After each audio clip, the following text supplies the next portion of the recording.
Welcome to today's workshop on federal public access policies. I'm Jonah McAllister-Erickson. I'm the Scholarly Communication Librarian at the WVU Libraries, and I'm based at the downtown campus library.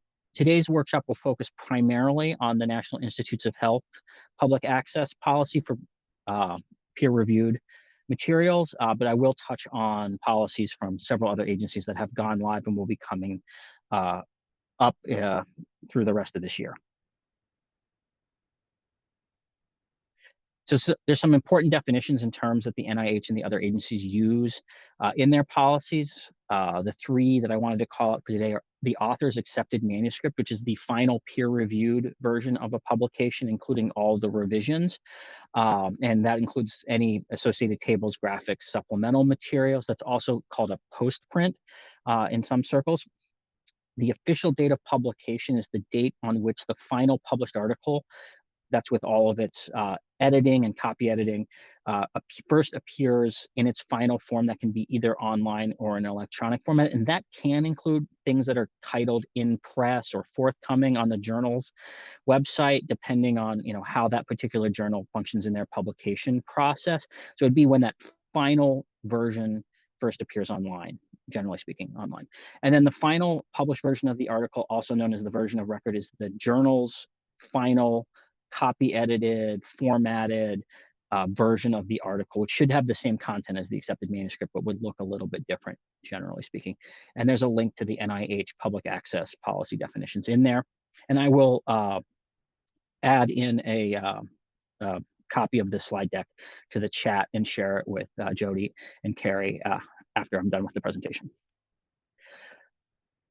The way that the NIH and other federal funders are able to require you to make your journal article available, publicly available, is both because they include it in the terms and conditions of the award, but it's also based on something called the Federal Purpose License and Rights.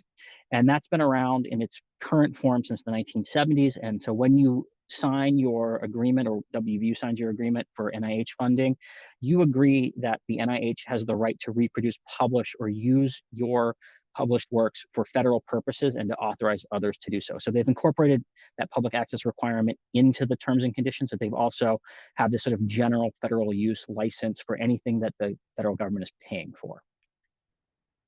The NIH policy specifically, it went into effect on July 1st of this year. Originally, it was scheduled to go into effect on December 31st, but they moved it up 6 months. So July 1st, a little more than 6 months, July 1st, 2025. It applies to all award types. So that's any kind of funding mechanism you're getting from the NIH.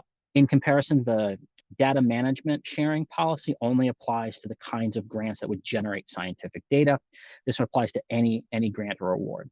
And it applies to any manuscript that's funded in whole or in part by the NIH that's accepted on or after July 1st, 2025.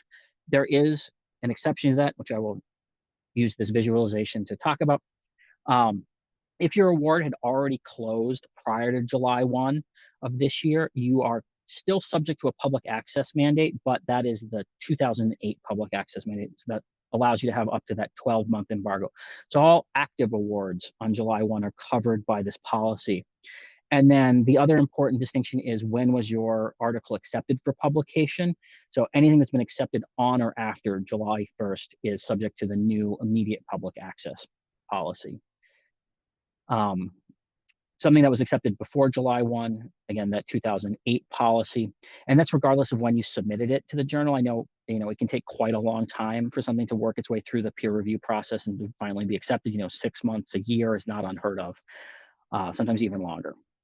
So it's about that acceptance dates and if you had an active award. So the basic requirements of the NIH policy: submission of the author accepted manuscript to PubMed Central upon acceptance for the publication. You're also required to acknowledge your funding in the accepted manuscript and the final published version of the article. And when you're submitting, you have to agree to the standard license terms in PubMed Central. And then the NIH will make that final author accepted manuscript available without embargo on the official publication date.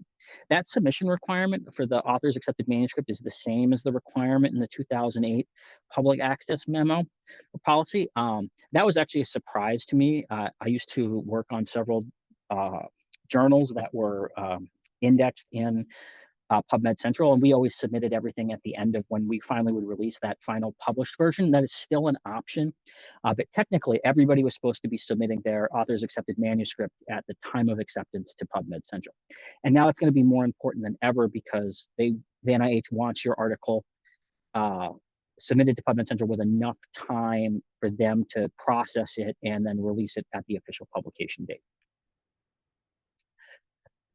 As I said, there are still that second route to compliance. So it's submission by the author of the accepted manuscript to PubMed Central. Or if you have selected a journal that's fully indexed in PubMed Central, uh, they will still accept the journal depositing it on your behalf at the official publication date, so long as that's for immediate public availability. The expected consequences of non-compliance. The policy states that non-compliance may be considered for future funding decisions for the recipient or the institution. And if you're part of an ongoing award or renewal, non-compliance will delay award processing for continuing grants and awards. So far, we haven't seen anybody have their funding pulled because they haven't made something publicly available. But if I was going to put on my, evil compliance hat and say, or malicious compliance hat and say, well, how can I pull funding if I need to pull more funding back because, there's a presidential level mandate to do that. People not complying with the public access mandate would be one easy mechanism to target individuals. I do know that it does factor into future funding decisions, and that's why when you're going for a new award, people often, if they've forgotten to get their articles into PubMed Central, then have to hustle to submit and get that PubMed ID. How does the NIH know the official date of publication? Sometimes the official date of publication is included in your acceptance letter or the publication metadata. Currently, the NIH determines that official publication date based on information provided by the publishers, usually through the National Library of Medicine. I would describe this really as they sort of know it by magic right now because they don't have a process in place to track official publication dates and to know exactly when it's going to be released. So they're relying on the goodwill of the publisher to inform them, hey, we've officially formally published this article, and then the NIH would make that open through PubMed Central. I imagine that as this policy matures, the NIH will implement policies and procedures that will track that more consistently instead of relying just on the goodwill of publishers sharing that information. The NIH does provide some guidance. So the author's accepted manuscript submission to PubMed Central should be free for authors, and it should be a free compliance option. I'll talk about why that's a little more complicated than that, but publishers are not permitted to charge NIH-funded authors just for that submission to PubMed Central action. If that is something that they're charging for, that would not be something you could charge to the award. They do, however, permit reasonable publication costs that you've submitted as part of your budget. So, if you're going to be publishing now in an open access journal and you've already budgeted for article processing charges or similar fees, that's a permissible cost. But again, a journal or publisher that charges a fee solely just for the purpose of submitting the author's accepted manuscript to PubMed Central shouldn't be allowed. They have some supplemental guidance on those publication costs, and you should also be aware that the NIH put out a request for information about limiting costs that could be charged to grants for open access or other kinds of publication fees. That policy will come out at the end of this year in December. The comment period closed on September 15th. And the WV libraries did make a comment saying that, any cap would probably negatively affect both our authors and the library budget. So we're hoping that they will allow the sort of current system where you just have to budget for your expected publication costs. There are several other agencies that have policies that have already come into effect or were in effect as of earlier this week or last week. I put these in order of when they came into effect. So we've got the Science Mission Director, which is the primary funder at NASA, the Center for Disease Control, Department of Education, Energy, the Agency for Healthcare Research and Quality, the EPA, FDA, the National Endowment for the Humanities, and IMLS. You'll notice a lot of these came into force prior to the NIH's policy, and there wasn't a big reaction from publishers. Since the NIH policy has come into effect, we've seen some publishers change their policies or how they function with these public access mandates. My read on that is because the amount of funding that comes from these other funders was so small relative to the author's publication activity that the publishers were sort of taking a wait and see approach and seeing what the NIH's policy would be. And because the NIH is such a large funder and there's so much publication activity around medical research, it sort of forced their hands to make a decision on how they're going to work with the situation, which is something I'll be covering in a couple of slides. So let's just very quickly talk about the policy scope as compared with the NIH. So all of the policies cover peer-reviewed scholarly publications. So that's the same across every agency that has a public access mandate. So if it's a peer-reviewed scholarly publication, that's covered by this policy, and you're required to make it publicly accessible at the time of publication. They do have a little bit of differences in terms of submission timeline. So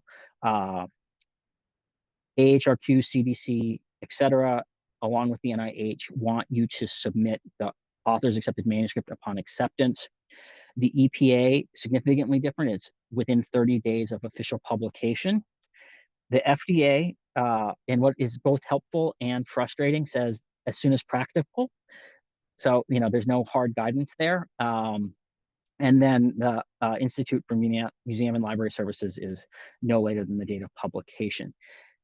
In sort of a conflicting statement, all of the agencies say that that article should be available immediately upon publication with no embargo. But you'll note that, at least with the EPA and the FDA, there's some wiggle room there of exactly when you would need to deposit in the relevant public access repository. They also differ on who is responsible for compliance options for that deposit. With the CDC et al. Requiring that the author must submit, and that's the only avenue for compliance. Department of Ed and NASA are also encouraging open access publishing, but still requiring you to share your article through their designated repository. And then a handful of agencies give you that two-option method that the NIH has. So you can either submit as the author accepted manuscript, or the publisher can submit on your behalf. And so that's AHRQ, EPA, and NASA allow that, and the NIH allow that sort of dual option. So if you're getting CDC funding in particular, you should be aware that you must do that deposit yourself. In a wrinkle, AHRQ is also requesting, but as far as I know, not requiring you to email them when you have a covered manuscript. And they want you to do that 4 to 6 weeks before the expected publication date to alert them that it's happening. And even though it's not required, I would still suggest that you do that. So all the agencies allow reasonable publication costs to be included in your grant funding and to be covered by the award. Only the NIH is explicit that repository deposit submission fees are not allowed. None of the other agencies have issued guidance. And as I previously mentioned, the NIH did announce the RFI on allowable publication costs, which would go into force next year, would be revealed the end of this year. They also have different submission platforms. A number of agencies are using NIMS, the NIH deposit system. So that's the NIH, AHRQ, CDC, EPA, and FDA. With the FDA, they require deposit in PubMed Central through NIMS for their employees and anything that's co-authored with an FDA staff person. But any FDA-funded research is available or eligible to be deposited in PubMed Central also. It's just not a hard requirement. And then several other agencies have their own unique submission platform. And then they also have different designated repositories. You'll notice that the CDC is using both CDC Stacks and PubMed Central, so keep that in mind.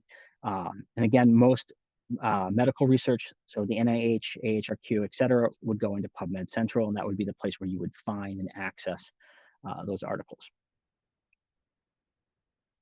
There are some implementation dates for other agencies that are upcoming. The Center for Medicare, CMS, I think that's what that stands for, will be on December 31st of this year, as well as the census and a couple other agencies. One that is now held up by the government shutdown is the National Science Foundation. It was on track to be released sometime in September, hasn't been released yet, so it could be released as soon as the government reopens, and it would go into effect a few weeks after that. And NOAA, their policy is also on hold during the shutdown, but it should be released in the near term, and it will go into effect immediately upon its publication. Just to go over the sort of legal and contractual way that they make it available, like the NIH, several other agencies rely explicitly on the federal purpose license, but even those that don't do use similar language that uses that as a backstop. So that's how they're making your article or requiring you to make that article publicly available. In response to this policy, several large publishers are no longer submitting on your behalf or allowing you to submit yourself without paying some fees. The ones I know about right now are Springer Nature, Elsevier, Wiley, and the American Chemical Society. I'm sure there are others, but on this list, that is 3 of the big 5, so 3 of the largest 5 journal publishers are no longer allowing you to deposit that author-accepted manuscript without paying an open access article processing charge. Big wall of text here, but just to give you a sense of what they're saying, this is Springer Nature, right? That subscription route is now closed to people who are funded by the NIH and other federal funders that require immediate public access. And so they're requiring you to go through a gold open access or pay, that open access article processing charge in order to comply with your funder mandate. Similar with Elsevier, the only pathway they're offering to a zero embargo sharing is to purchase Elsevier's gold open access option. And then finally, Wiley, same basic arrangement. Wiley has walked some of this language back, but Wiley also has included that, or has included, removed, and re-included in a slightly less aggressive sounding form, this statement that if you do deposit in PubMed Central and you haven't paid an OA article processing charge, you will be in violation of their publishing agreement, their licensing agreement. And so far, none of the other publishers have come out and explicitly said that in one way or another. That basically they're all setting you up to say, you can either comply with the NIH's policy, pay us money, or violate the contract you've signed with us, with them as the publisher. American Chemical Society is a little bit different. They offer what's called an article development charge, which may or may not be a permissible expense under the NIH. And I'll get to this later, but we do have an agreement with ACS that allows any WVU corresponding author to publish with them open access without any charge.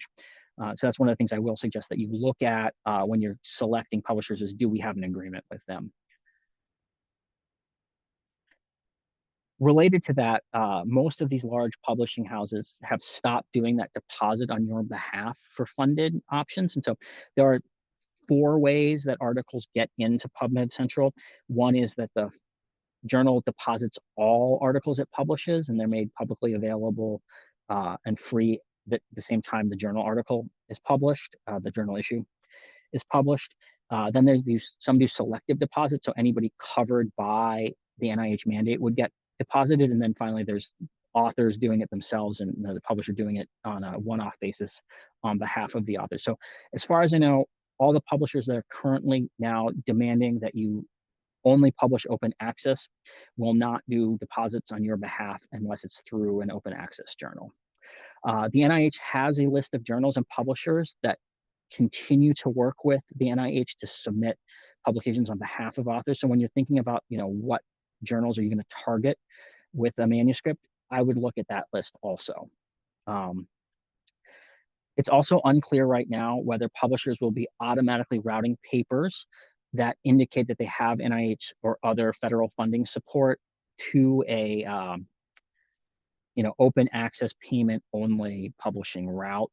I do know that several publishers have started asking that question as part of the submission process. So it seems likely that they're going to implement a workflow where if you have federal funding and are subject to the immediate public access mandate, they're going to route your manuscript through a process that would require you to agree to pay fees if it's accepted.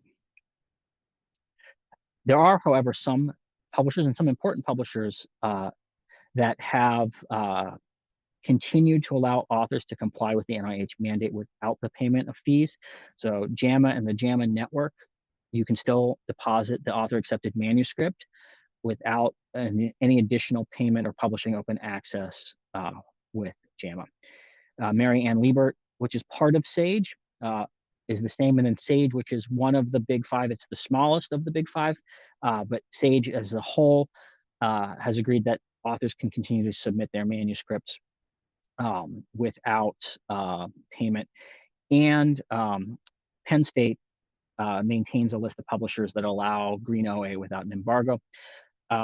This also most likely includes Wolters Kluwer and the Lippincott imprint, but their language is a little unclear. So I have a question out to them for clarification on that, but it does look like they will allow you to submit the author accepted manuscript. And I've got that covered on this next slide. So there are some publishers with unclear policies. I picked two sort of larger titles. So the New England Journal of Medicine, I don't have a question out to them, but I do have a colleague that has asked this question of exactly what their process is. They say that you can comply with the NIH mandate. So I say that seems true. I just unclear on how exactly that process is going to work with them. And then Lippincott and the other Wolters Kluwer titles, it's a little unclear. It seems like they're saying you should probably really appreciate if you paid us, but if you absolutely can't or won't, we will still let you comply with the open access, public access mandate. So it's a little unclear there. So you want to read that policy carefully. So, and again, just to come back to this, so if your award was active on July 1 and the article is accepted on or after July 1, you're subject to the new public access policy, and it requires immediate deposit and public access upon publication. So I will go over this, and there's a few slides with questions that have been asked in other forums.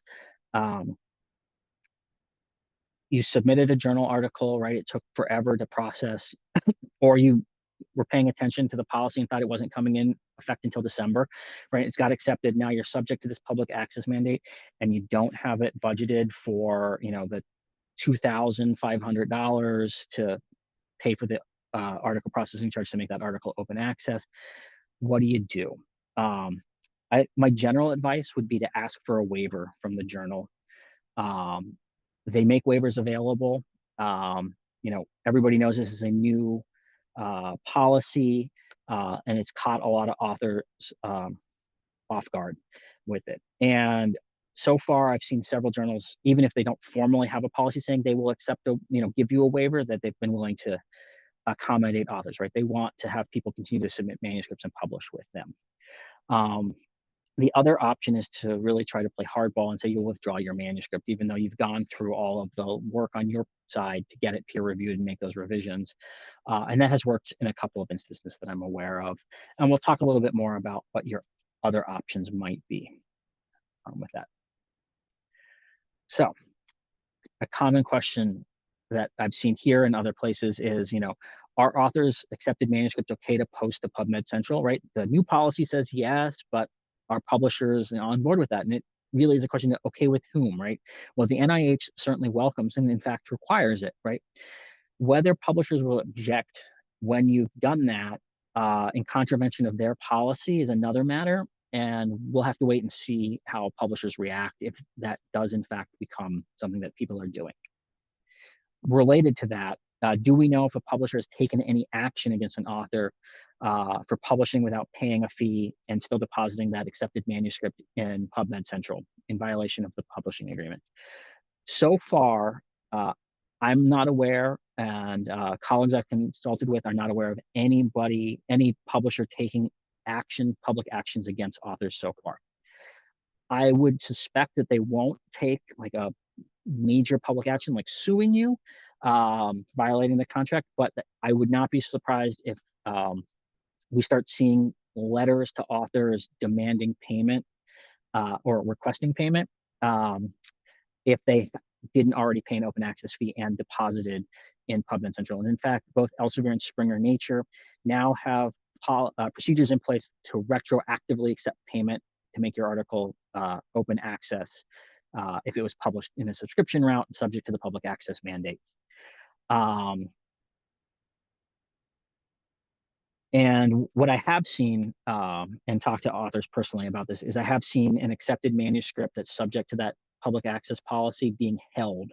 So the journal is just like, well, we've got it, we've accepted it, it's ready to go, and we're not publishing it until you pay us. And it's kind of just sort of held in this limbo space until the APC is paid or a waiver is granted. I do know several people who've successfully petitioned for and gotten waivers to the APC charge. Usually that involves asking the editor that you're working with to advocate on your behalf too, but that is a viable route. Another common question is there going to be an expectation that you publish gold open access that means paying that article processing charge? So most agencies are not encouraging gold OA. They want you to deposit that author accepted manuscript. It's called self-archiving or green OA into agency repositories, with the exception of NASA and the Department of Ed, which do want you to publish open access with a Creative Commons license. That could be, by paying an APC or not. However, as I've already mentioned several times, some publishers are only providing a gold open access route, that is you paying an author fee as the route to compliance. What should you consider when you're thinking about this and you're developing grant proposals or even thinking about where you're going to publish in the sort of near term? So I think when you're applying for funding, you want to consider where you want to publish, right? And understand that there are potential fees that you might be subject to if you want to publish, particularly in, the three big journal publishers I've already mentioned, but, several other venues that charge fees for publishing. So be aware of that. And you want to include any publishing fees in your proposal. So you've got that money to cover those costs. So you're not paying, 2, 3, the largest APC is for Nature, and that's $12,000 US. So you don't want to get hit with a $12,000 fee all of a sudden. This is an important point. Also, does publishing open access mean I'm automatically in compliance with the public access mandate because the public can read it for free? And the answer is no. So even if you are publishing open access, right, the NIH and other federal funders still require that peer-reviewed material be deposited in PubMed Central or their repository. So be aware of that. So even if you do go that OA route and it's freely available, say if you publish in PLOS, the Public Library of Science journal, which we also have an agreement with that will cover all of your fees, even doing that, you still need to deposit or have PLOS make arrangements for that manuscript to be deposited in PubMed Central. Complicated question, big wall of texting, and I apologize for that. Is the ACS development charge or a similar fee an allowable cost? And this is a recent quote from a recent email a colleague shared with me from an NIH program officer. And the answer is now solid maybe. I think you want to check with your program officer, grants administrator, to see if that's an allowable cost. They a month ago I would have said no. I was very confident in that. No. Now there's the NIH is saying, well, if they're treating all authors in similar circumstances the same way, maybe that's an allowable cost. I think we're still waiting on some clarification from the agency on this. But again, because WVU has an agreement with ACS, if you're publishing with them, you can publish OA for free and then deposit PubMed Central. And then, you know, because several publishers, and this is really a landscape that's changing quite quickly, you know, how should you handle if your publisher's policies aren't in alignment with the NIH policy? So one thing you should always do is read your publishing agreement carefully and get help. That's I'm here to help you, but there are other folks within the university that can also help you. Read that contract carefully, and if it's unclear, you might want to ask for clarification. IEEE, which is a big engineering publisher, um, has a policy that sounds like you're not able to deposit the accepted manuscript, but when they were asked, uh, they said yes. No, you can definitely do that publishing. Be aware that most publishers have some pathway for compliance, right? But it's usually you paying them additional money. You should also read your contract and agreement carefully. I've seen several WVU authors who are publishing in journals that do that selective deposit to PubMed Central, but they require you to click a box in the final accepted manuscript forms for the publisher to do it on your behalf. And people have missed that box. So even though you've disclosed in the manuscript that you're funded by the NIH and subject to the public access policy, if you don't click that box, they don't do it for you. So read the policy, read your contract carefully. You know, go over it. If you're unsure what the contract means, you can get in touch with me, and we can go through it and take a look and see. All right, well, these are questions you might want to ask or for clarification, or this is the steps you need to take.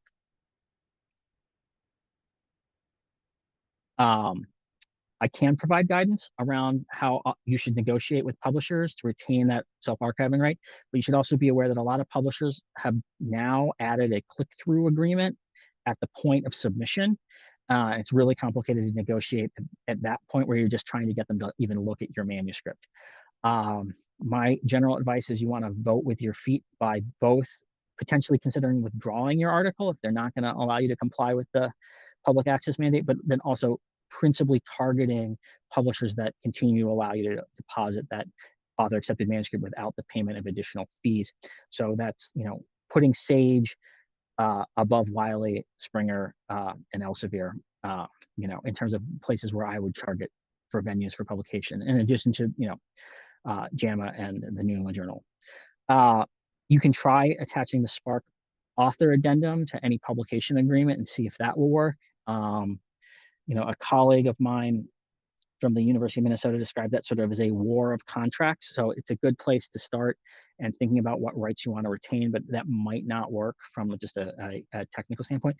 And for those of you that are members of scholarly societies that are publishing journals, perhaps with those big publishers that are changing their policies, I would urge you to exercise your agency as a member of that learned society to say, you know, we need a path to compliance with the NIH mandate and other federal public access mandates. And you, as our society, need to figure out how to make the publisher do that or switch publishers.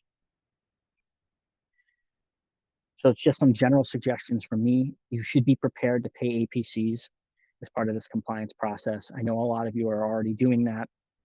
You should submit manuscripts to publishers or journals that permit immediate author accepted deposit in PubMed Central or other public access repositories. And you can also target journals that are totally public, totally open access, but don't require fees for authors. There are two sort of flavors of those journals: Diamond OA, which means that the journal is funded by an external source, you know, often the Learned Society, or you know, through some kind of subscription model. And then there's Subscribe to Open, which is a traditional subscription journal, and libraries generally agree to continue to pay the subscription cost, but the journal opens it to open access with no fees charged to authors or readers. You can search for those types of publications in the directory of open access journals, and they have a convenient link, and this link will go directly to the no fee list that they have. Not all Subscribe to Open journals are indexed in DOAJ, so you might need to look around a little bit for them. And then finally, we've got the WVU agreement. So we've got agreements that allow WVU corresponding authors to publish open access with the following publishers. There are some restrictions. So it's either not all of their titles or not all of the article types. So just be aware of that. Uh, this page is linked if you go to any of the links on here. You see that. And then we also do support to subscribe to open journals or publishers' annual reviews in the American Society for Microbiology. But there are a lot more subscribe to open journals that are out there that you can publish with. These are just two that we happen to be continuing our existing subscription relationships to help them transition to open access. And then here's some additional resources. So I have a LibGuide on the NIH public access policy. We expect after the shutdown that there'll be a new NIH FAQ, and then there's some additional guidance. I've got a link to the manuscript submission process, and then the Authors Alliance and Spark both have great FAQs and a policy overview, which will cover a fair amount of what I went over today. And then we're open for questions.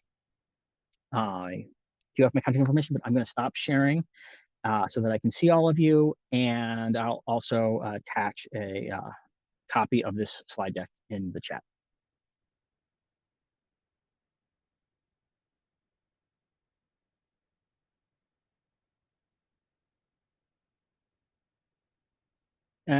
And go ahead and just, Josh, go ahead. You can just, if you have a question, put it in the chat or just go ahead and ask it. No need to raise your hand. Sweet. So I'm the pilot grant coordinator with CTSI, so I'm kind of like the inter between when they have questions about everything. It all ends up in my lap. So I have a weird question about the data that goes into a publication, how that's covered by this policy. So for an example, we funded one of our pilots to access a data silo with a group that was private, but we used the money for that. He's running into the issue about whether or not that is covered by the public access policy and how's that get drug into everything if he publishes a paper using NIH funds that uses the data from one of these private places. Do you have an answer to that or any idea of how that works? Because I had no. Yeah, I actually did a workshop on this yesterday about the NIH data policy. It was about data management plans, but it covers the policy.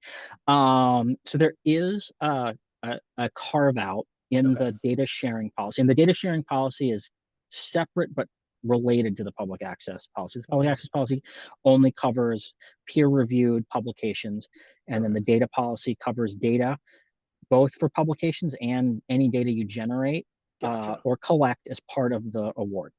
But one of the carve-outs for a justifiable reason for not sharing data is if you're using third-party data that has a licensing restriction on it. You would need to describe that licensing restriction in the data, should have been described in the data management plan, or that it potentially exists. What you would need to do is describe what the data is and how somebody else can access it, right? So you wouldn't have to share that data just directly. There. You would have to basically say, yeah, this is the data we used, and this is how you can get that data too. Any data that you're collecting or generating, that, you have to share that. There are some carve-outs around that too, around, protection of privacy for human subjects and, et cetera. But generally the default thing is if you're collecting the data, generating the data, you have to share it. You also don't necessarily have to reshare data that's been collected, even if, it isn't subject to a license restriction. So you're building off of a data set that somebody else has created and it's shared in some way, shape, or form. Like you don't necessarily have to share that again. This comes up also, sorry, I'm just going to, also, if you're doing a secondary analysis, often you aren't required by the policy to share the underlying data, but any new derived results would be what they're looking for. Perfect. No, that answers my question perfectly because we had some questions about that and I just want to make sure I was advising them well before because the struggle with the getting used to it. Awesome. Thank you so much.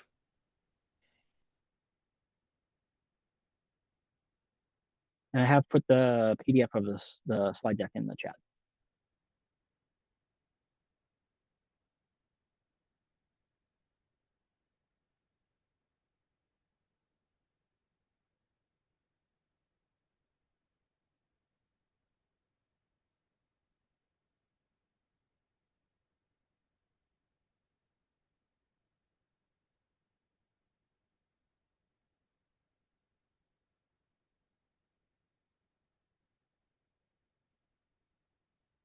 Well, if there are no additional questions, I'm more than happy to give everybody about 18 minutes of our day back.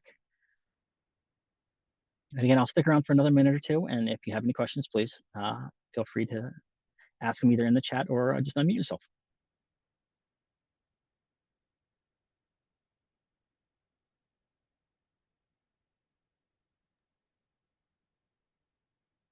Well, thanks, Jonah.